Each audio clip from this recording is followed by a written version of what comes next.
Hi everyone. This video is going to be about the week 2 assignment for LIB 316, historical context and literature. Okay, so this week is about colonialism, and you read Heart of Darkness and some articles on colonialism and some other things related to it.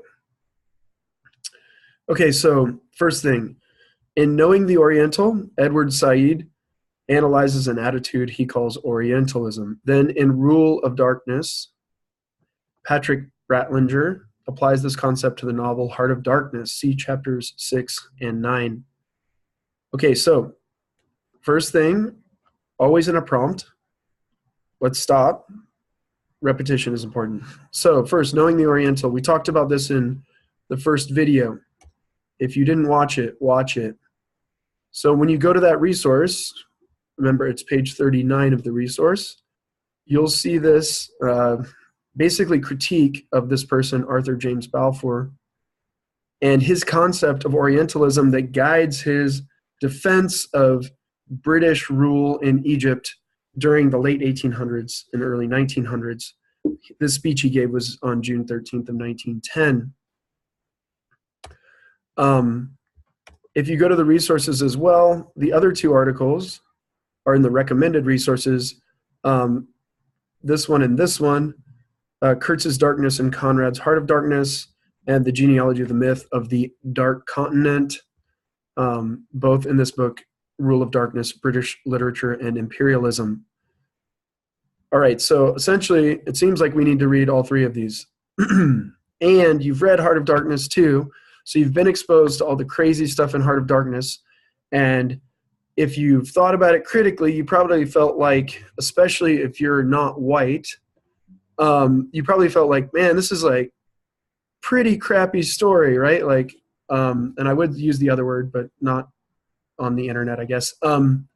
It really is a, a horrible story, right? Like, there's a lot of really bad stuff that's happening to Africans simply because the Belgians want ivory in this story, and other things.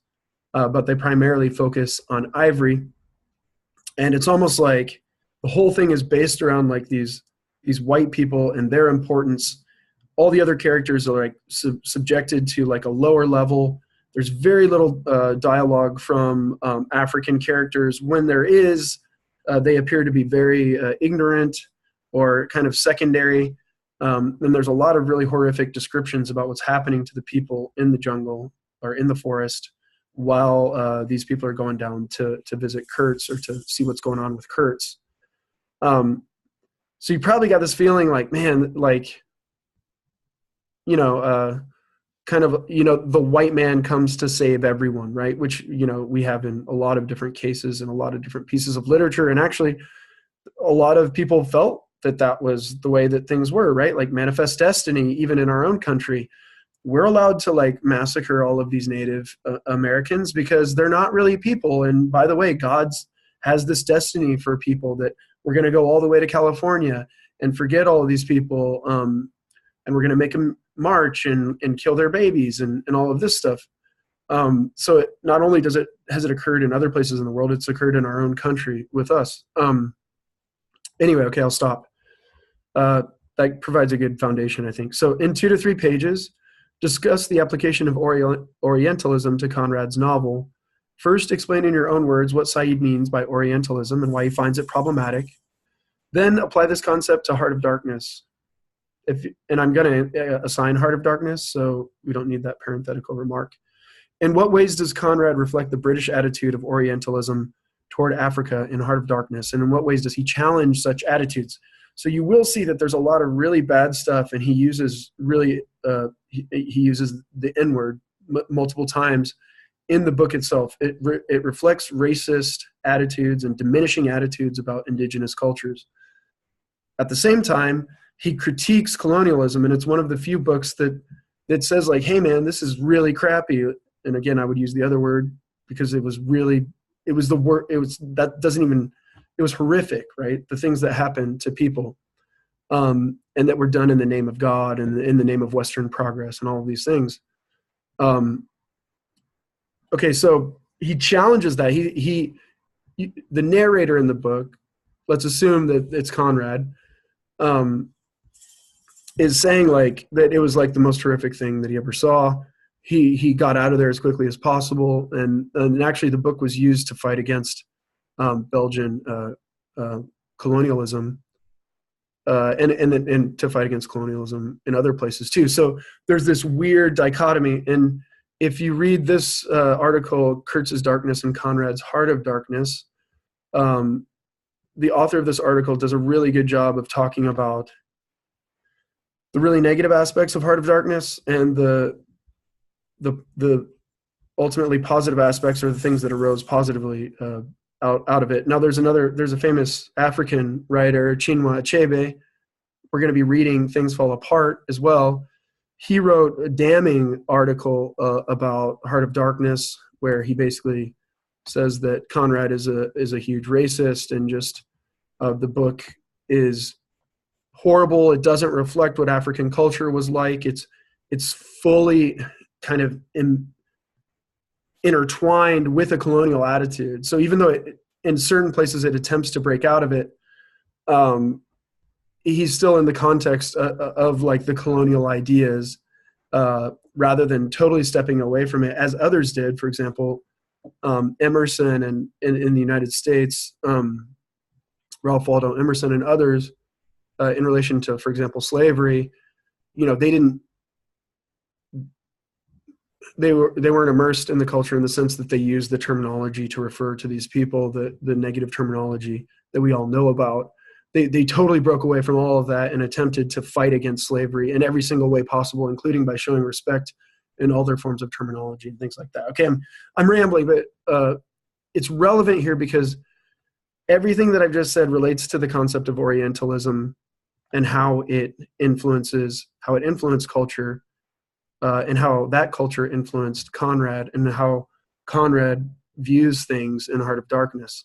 Now, it is important to remember that it is a piece of fiction, although there is a comment that Conrad wrote himself that said it's barely, Heart of Darkness is barely, what's the word I'm looking for? It's barely exaggerated. So it seems that Heart of Darkness, actually, much of it at least, is what he experienced when he was in the Belgian Congo. Okay, so, but what you need to do here is examine Said's conception of Orientalism as he attacks James Balfour's knowledge, or totally kind of like intertwinedness. Sorry, I'm trying to use some Heideggerian language here, or remember the word where you're just totally like immersed in it. You can't escape it. And then relate it back to Joseph Conrad's Heart of Darkness, and try to find the ways in which Conrad reflects the British attitude of Orientalism toward Africa in Heart of Darkness, and the other ways that he challenges it.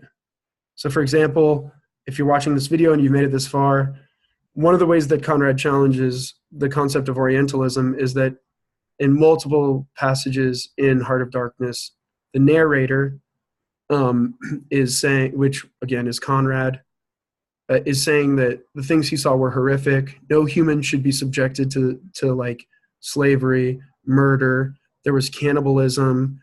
There were stories that even the Europeans who went there kind of like went off the rails and engaged in cannibalism and kind of like let their rapacious desires go free, and they did all of these horrible things. And we hear about those things in war, right? We hear about that in these really extreme situations that humans are put in, where they lose all control and civilization falls apart, essentially, in addition to their minds, and they end up doing these really horrible things to other people. So anyway, Conrad challenges that and says that like what was going on there was horrible, and very few people had said that, and not many people had really laid things out in that much detail. So if you've made it that far, that's one way that he's challenged the British attitude of Orientalism in Africa. But there are other ways, and actually I'll just give you another one if you've made it this far. Achebe basically in his article of condemnation of Heart of Darkness, he thinks that Conrad is just a racist fool in a certain sense, and also that he's afraid of true like what it truly means to be African, or what was truly going on there. And so the other thing Achebe says is that the African characters in Conrad's novel are all ignorant, or they're ethereal in the sense of that they don't really exist as humans. They're kind of these shadowy figures that are like on the sides of the river because they're going down this river the whole time. And they don't really matter, and their humanity doesn't matter. And there's a portion of the book where they get shot at with these like arrows that aren't really arrows. It's more of a warning, and they end up like shooting into the forest and trying to kill all these people, and they don't really seem to care about it. They're just trying to shoot everybody. But those people that are in the woods aren't really characters. They're not really humans. And so Achebe says that Conrad falls into the Oriental attitude in that he doesn't give humanity or a justified existence to the people who are actually living there.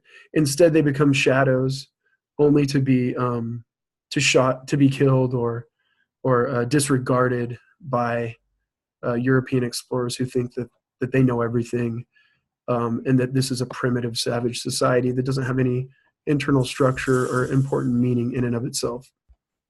All right, I've gone on too long, but I hope that you found this video helpful. And if you found it confusing, then I would also consider that helpful, hopefully for you, because these are very difficult and confusing topics, especially for people like us who live so distantly removed from the context and from experiencing those cultures themselves.